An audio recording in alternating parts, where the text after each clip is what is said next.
Okay, अब mic off करो। Previous class में हमने पढ़ा था प्री फॉर्मुलेशन के बारे में। तो शिवम राणा, तुम्हारा माइक ऑन है, तुम ही बताओ क्या होती है pre formulation studies. Shivam Rana.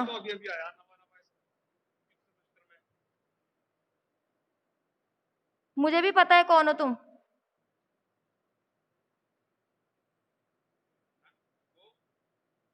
Pre formulation studies क्या होती है?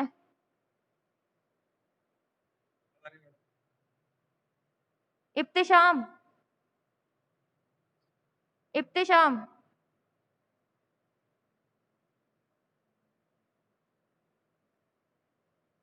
प्री फॉर्मुलेशन स्टडीज के बारे में बताओ इब्तिशाम। अगर किसी ने मुझे रेस्पॉन्स नहीं दिया तो मैं उसको अभी रिमूव कर दूंगी क्लास में से।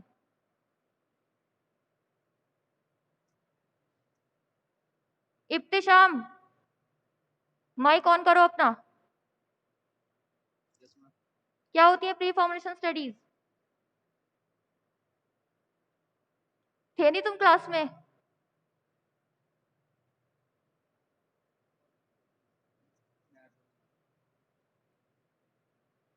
अर्जुन,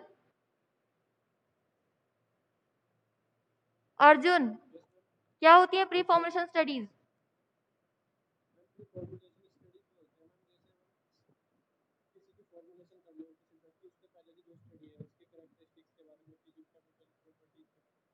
और क्या पढ़ा था? कौन सी फिजिकल प्रॉपर्टी के बारे में पढ़ा था हमने?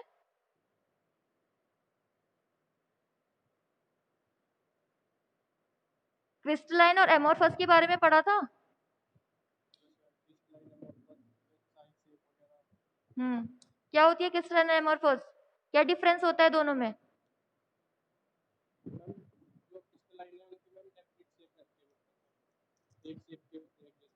और amorphous?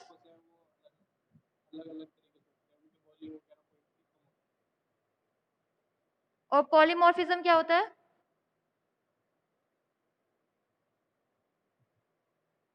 Polymorphism.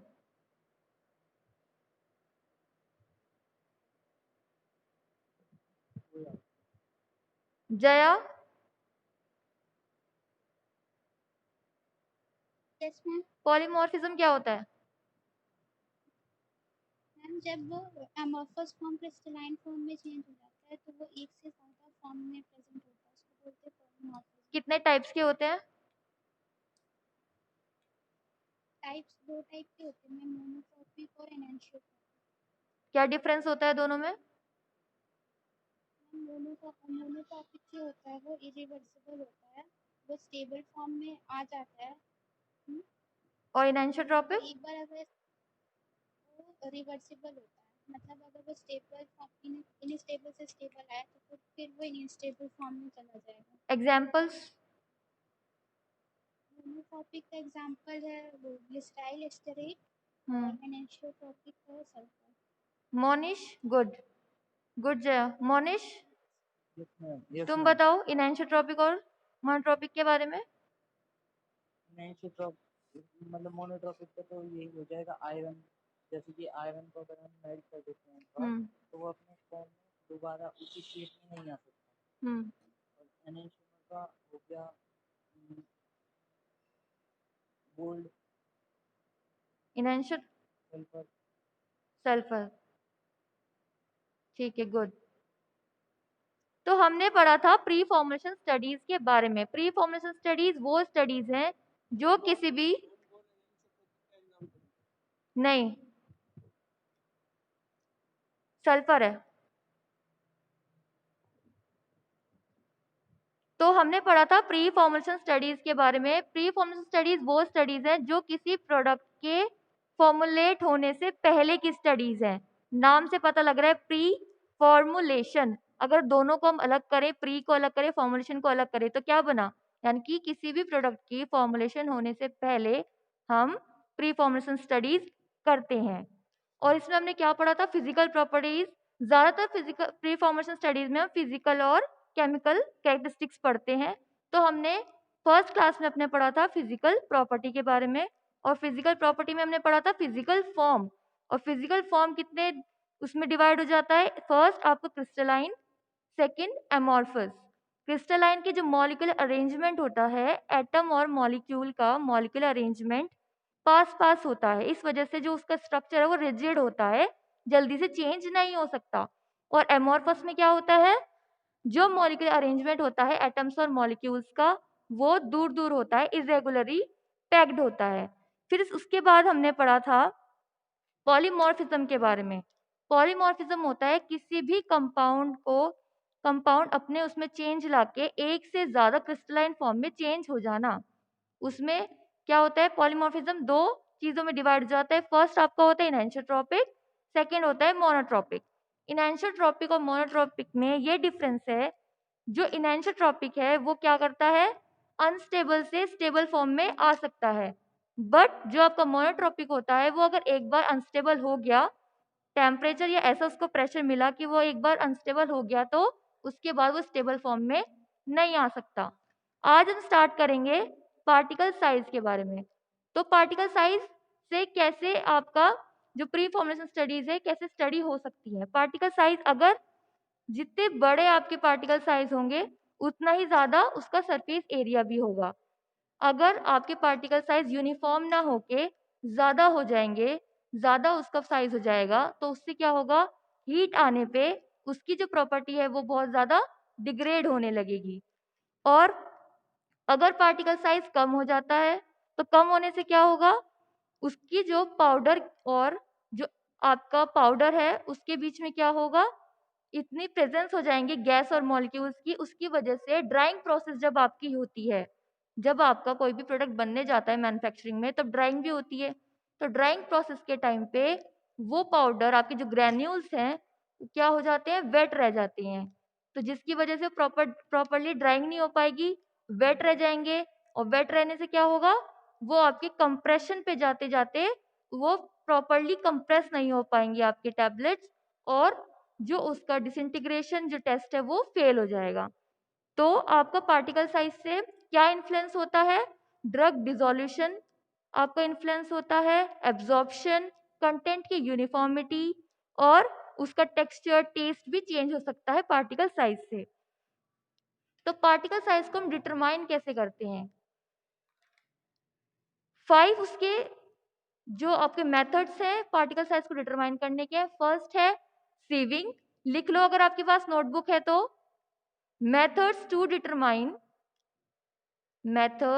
determine particle size, first है sieving SIEVING sieving, सेकंड है माइक्रोस्कोपी,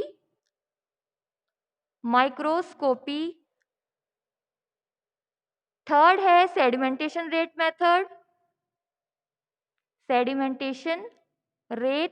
मेथड, फोर्थ है लाइट एनर्जी डिफ्रैक्शन,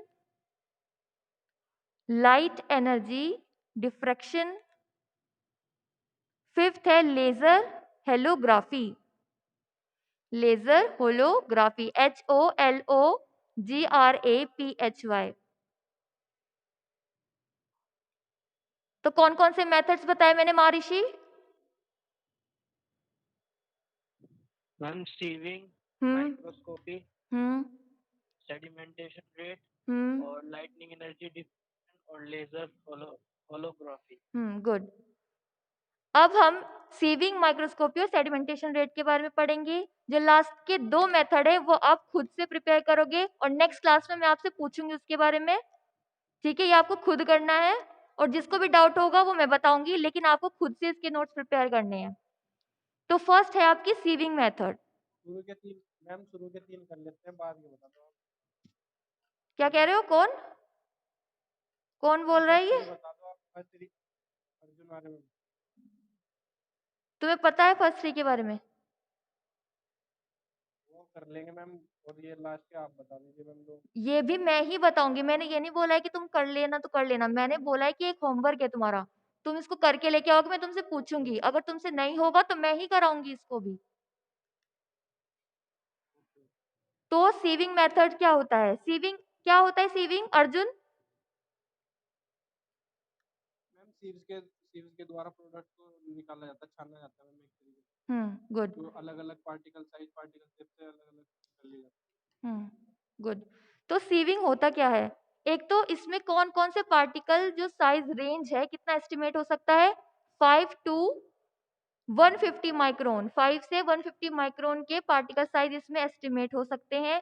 अब इसको करते कैसे हैं? आपका एक कैबिनेट बनाया जाता है, उस कैबिनेट में हम अलग अलग, क्योंकि क्या होता है यूनिफॉर्म तो होते नहीं है पार्टिकल साइज, कैसे होते हैं, कुछ लार्ज साइज में होते हैं और कुछ स्मॉल साइज में होते हैं। तो उसके लिए हम सीव को एक कैबिनेट में एक ऊपर नीचे उसको सेट करते हैं। सेट करने के बाद अलग अलग सीव साइज होती, अलग अलग सीव नंबर के हम सीव लेते हैं। जैसा हमारा पाउडर है उसके अकॉर्डिंग हम सीव लेते हैं। तो हम क्या करते हैं, उसको पाउडर को ऊपर से फिल करते हैं और सीव शेकर की हेल्प से, सीव शेकर SHAKER, शेकर की हेल्प से क्या होगा, शेक करना, यानी कि वो शेक होगा तो शेक से क्या होगा, जो लास्ट में आपका ऊपर से जब नीचे तक आएंगे आपके सारे पार्टिकल्स, तो लास्ट में हमारे पास यूनिफॉर्म पार्टिकल साइज होगा। तो क्या हुआ, पहले हमने एक सारे सीव लिए, उसको एक कैबिनेट में ज्वाइन किया, उसके बाद सीव शेकर की हेल्प से हमने क्या किया, 20 मिनट्स तक उसको प्रोसेस को रखा और 20 मिनट्स के बाद जो लास्ट में हमारे पास पार्टिकल्स मिलते हैं वो एक यूनिफॉर्मिटी में मिलेंगे। अब आपका आता है सेडिमेंटेशन मेथड। सेडिमेंटेशन का मतलब ही होता है बैठ जाना। इसका एक नॉर्मली आप एग्जांपल ले सकते हो, अगर सैंड है, वाटर है, हमने सैंड को वाटर में डाला तो क्या हो गया, सैंड उसमें बैठ गया। तो उससे क्या होगा, सेडिमेंटेशन से, अगर कोई पाउडर है तो आपके सस्पेंशंस होते हैं, तो सस्पेंशंस क्या होते हैं, प्रॉपर्ली यूनिफॉर्मली नहीं होते हैं, क्या करते हैं, बैठ जाते हैं कुछ टाइम के बाद। इसलिए हमेशा सस्पेंशन को यूज करने से पहले हम क्या करते हैं, शेक करते हैं, ताकि जो उसके पार्टिकल्स हैं वो यूनिफॉर्मिटी में आ जाएं। फिर सेडिमेंटेशन रेट मेथड में हम किस पार्टिकल साइज का रेंज लेते हैं, 1 टू 200 माइक्रोन, 1 टू 200 माइक्रोन इसमें पार्टिकल जो साइज है वो एस्टिमेट होता है। सीविंग में कितने होते थे, 5 टू 150, इसमें होते हैं 1 टू 200। अब इसमें करते क्या है, हम एक प्रिपेयर करते हैं सस्पेंशन, 1 टू 2% एक प्रिपेयर किया हमने सस्पेंशन, उसके बाद हमने उसमें एक सुटेबल मीडियम ऐड किया। सुटेबल मीडियम एक ऐड करने के बाद, कोई भी मीडियम हो सकता है, वो आपका डिपेंड करता है कि आपका जो पाउडर है वो कौन सा है, उस पर डिपेंड करता है कि हमें मीडियम कौन सा लेना है जिसमें वो इजीली डिस्पर्स हो सकता है। फिर उसके बाद हमें उसमें ऐड करना पड़ेगा डीफ्लोकुलेटिंग एजेंट। अब हम डीफ्लोकुलेटिंग एजेंट क्यों ऐड करेंगे उसके अंदर,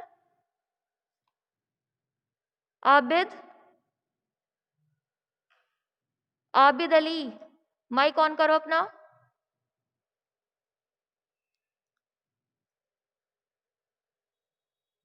मैंने पहले ही बोला है, जो रेस्पॉन्स नहीं देगा, जो रेस्पॉन्स नहीं करेगा, मैं उसको निकाल दूंगी क्लास से। हाँ, क्या होता है डीफ्लोकुलेटिंग एजेंट, क्यों ऐड करते हैं हम डीफ्लोकुलेटिंग एजेंट किसी भी सस्पेंशन के अंदर,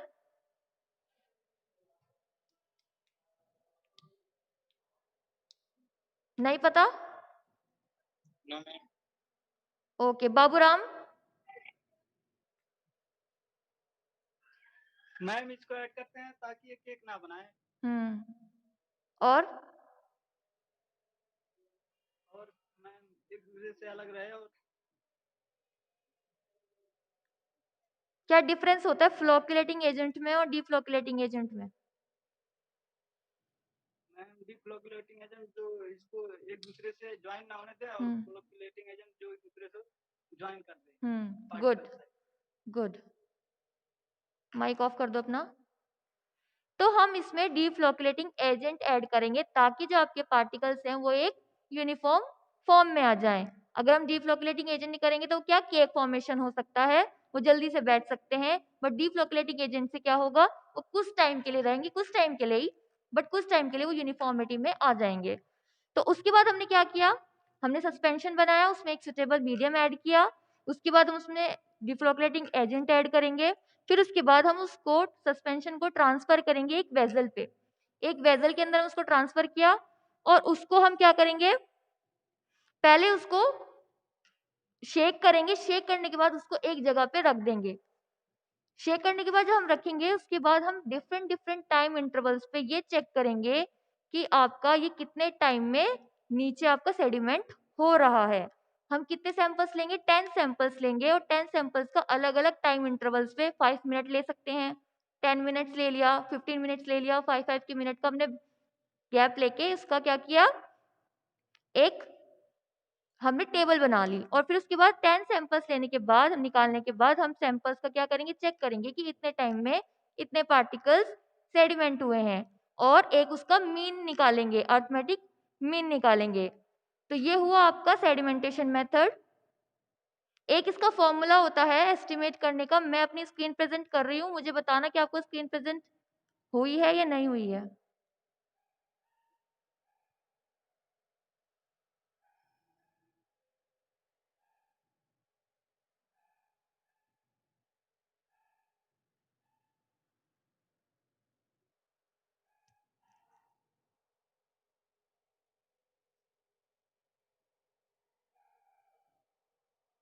दिखाई दे रहा है आपको? No ma'am, no ma'am. Screen दिखाई दी? कुछ क्लियर हुआ? नो मैम, कुछ भी नहीं दिख रहा है? No ma'am. आपका नेम है मैम बस।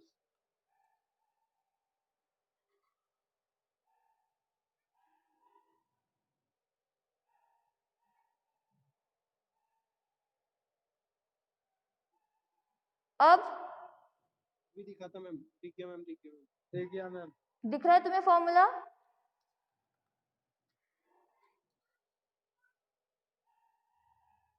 फॉर्मूला दिख रहा है? Yes ma'am. DST, yes. हाँ DST इज इक्वल टू, ये लिख लो आप,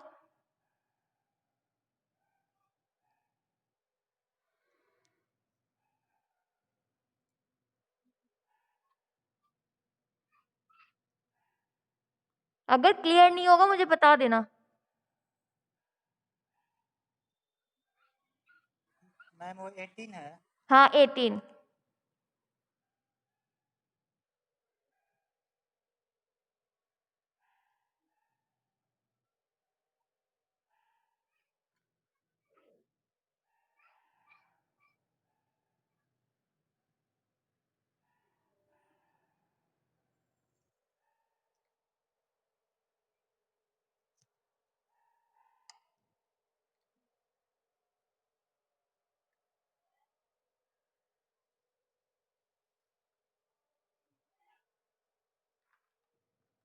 लिख लिया?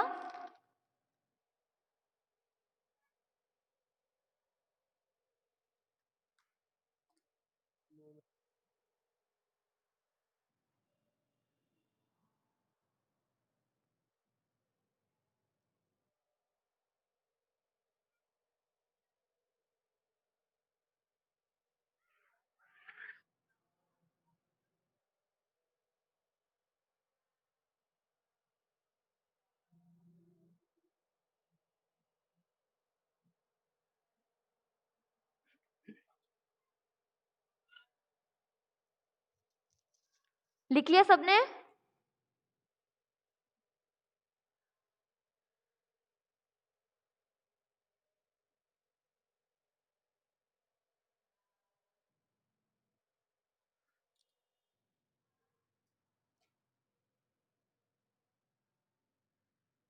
मोनिश लिखा? Yes, yes ma'am. Okay.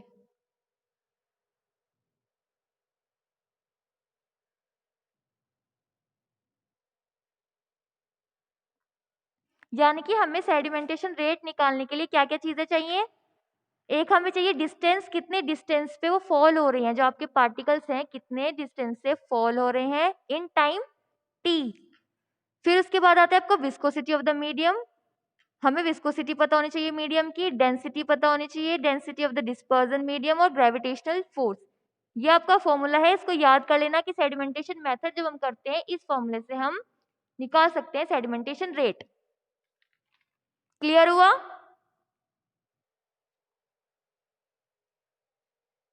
Yes ma'am, yes ma'am.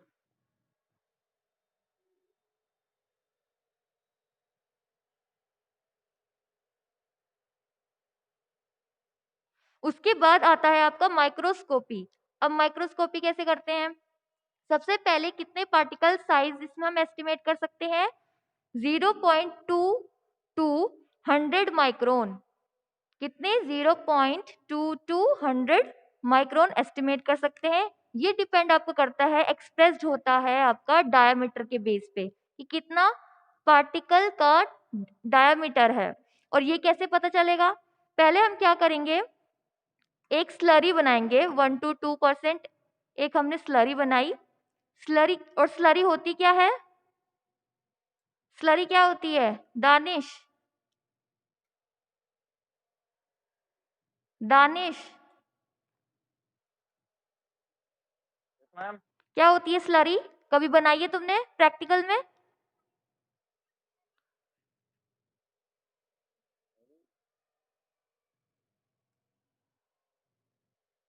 इब्तिशाम,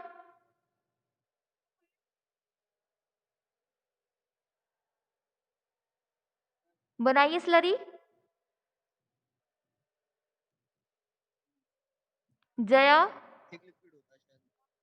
Jaya yes ma'am. क्या होती है स्लरी? मैम मैम कोई भी सॉल्यूशन जब हम बनाते हैं सॉलिड वगैरह मिक्स करके घोल जिसको बोलते हैं। हाँ, गुड। जिसको हम घोल बोलते हैं, एक हम, हाँ थिक होता है, घोल एक टाइप का होता है, उसको हम स्लरी बोलते हैं। अब हम इसकी एक स्लरी बनाएंगे।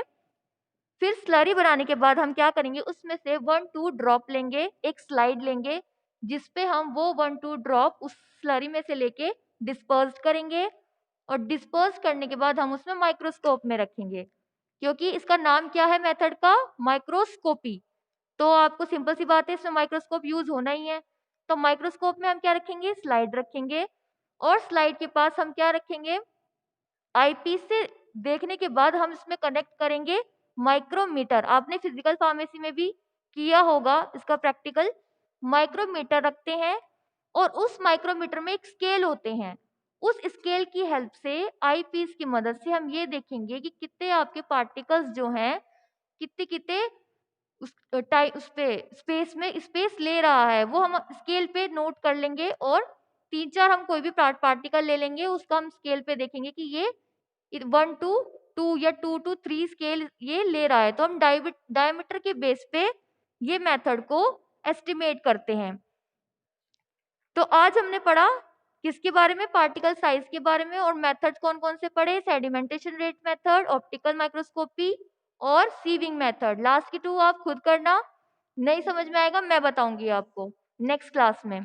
फिर उसके बाद आपका आता है पार्टिकल शेप। अब पार्टिकल शेप से क्या होता है, किस किस चीजों को इन्फ्लुएंस कर सकता है पार्टिकल शेप? आपके सरफेस एरिया को इन्फ्लुएंस कर सकता है, फ्लो प्रॉपर्टीज को इन्फ्लुएंस कर सकता है, पैकिंग पैकिंग को कर सकता है।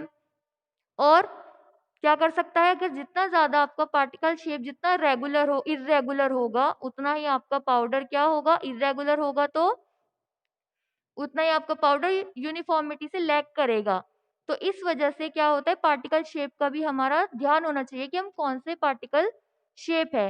अब कुछ आपका डायग्राम से वो बना लेना आप।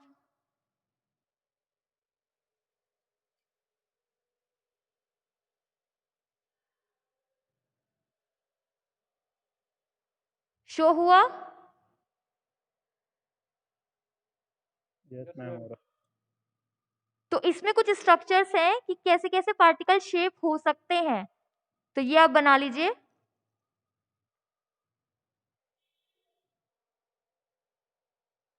फर्स्ट है आपकी स्फेरिकल स्मूथ,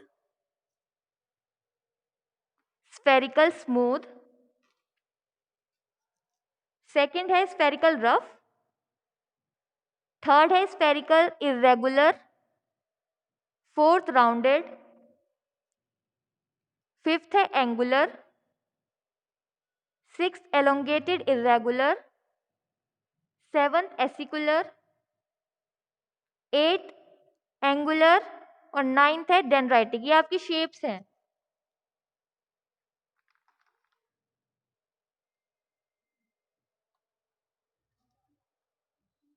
बन गई?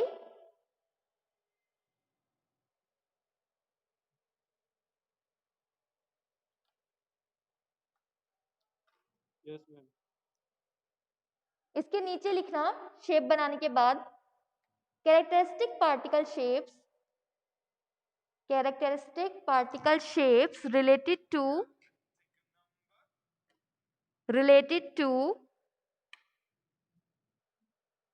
आवाज नहीं आई आपकी ma'am. characteristics particle shapes related to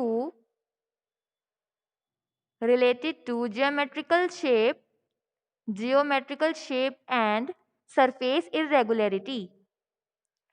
Characteristic particle shapes related to geometrical shape and surface irregularity.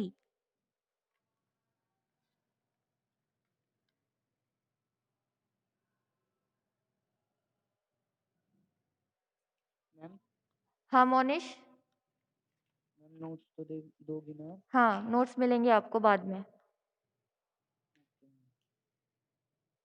तो आज हम इतना ही रखते हैं। आज हमने पढ़ा पार्टिकल साइज के बारे में, पार्टिकल शेप के बारे में और कौन कौन से मेथड से हम डिटरमाइन कर सकते हैं पार्टिकल साइज। अब किसी को कोई क्वेश्चन है वो पूछ सकता है।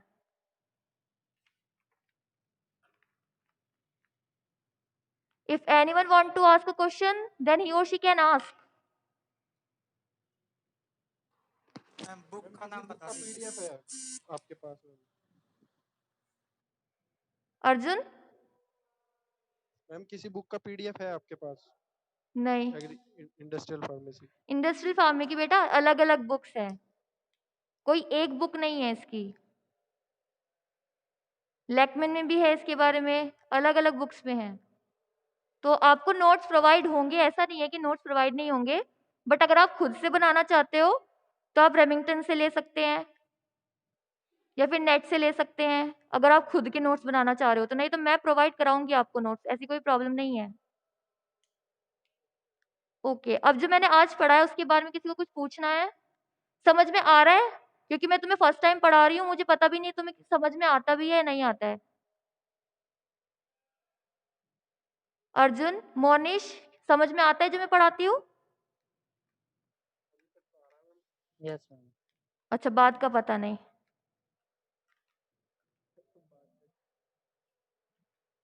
और किसी को कोई क्वेश्चन पूछना है तो पूछ सकता है।